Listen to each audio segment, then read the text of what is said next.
Latest on the longest government shutdown in U.S. history, having serious impacts on Americans. It's day 39, and without a deal, senators held a rare Saturday session today, but still we have seen no progress, with lawmakers adjourning without a single vote today. And we are tracking the real-world effects of all of this. That includes the nearly 42 million Americans on SNAP, now without the food assistance they need to feed their families. The Supreme Court issuing an emergency order to block full SNAP aid after a request from the Trump administration, instead allowing partial SNAP payments to move forward, though it could still take weeks for those funds to reach recipients.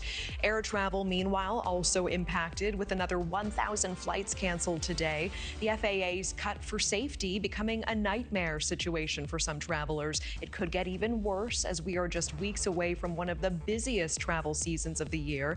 NewsNation's Hannah Brandt is live from inside the Capitol building tonight with the very latest. Hannah, are we any closer to a deal to end the shutdown? Well, Natasha, we certainly did not see the breakthrough that everyone is kind of waiting for here. And right now, the Senate is adjourned. That means there will be no votes on a plan to try and reopen the government tonight. But the Senate is scheduled to be back here tomorrow, and Senate Majority Leader John Thune does say the Senate will stay in session until they reach a deal. Senators are working a rare weekend session to try to hammer out a deal to end the record-long government shutdown. But Saturday brought more finger-pointing from Senate leadership.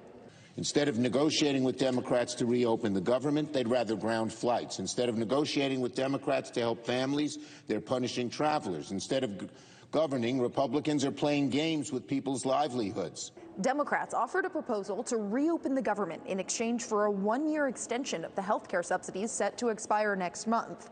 But Republicans rejected that offer. The Democrat leader's proposal is a non-starter for the Republican majority.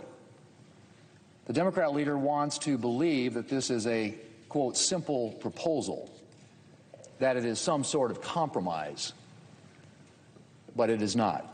And say any votes on health care can't happen until after the government is back open. We're not going to be extorted, held hostage. You're not going to terrorize the country to make us do something that makes no sense.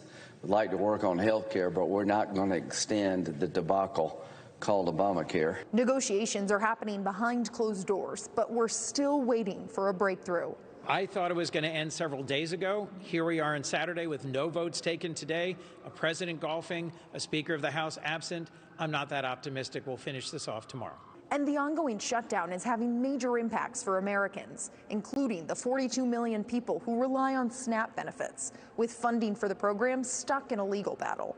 The Supreme Court sided with the Trump administration on Friday night, temporarily blocking a lower court order that would have forced the federal government to fully fund SNAP food aid payments. More rulings are expected soon in this case, but for now, families who depend on SNAP are left in limbo. Right now, because of Trump not willing to fund SNAP, we're worried that 16 million children in America may go hungry, and the Republicans in the House of Representatives are on a paid vacation. This all comes as President Trump pushes Senate Republicans to get rid of the filibuster so they can bypass Senate Democrats altogether. He's written a series of Truth Social posts about this issue just this weekend. You're looking at one of them on your screen right now, where he said, "The Democrats are cracking like dogs on the shutdown because they are deathly afraid that I am making progress with Republicans on terminating the filibuster." Though I should note, Natasha, that Republican leadership has given no indication that they're willing to take a vote to get rid of the filibuster. Yeah, appreciate you tracking all of this for us. Hannah Brandt, live on Capitol Hill tonight. Thank you. Thank you for watching. Subscribe below and download our NewsNation app right now on your phone, and you will get fact-based, unbiased news for all Americans.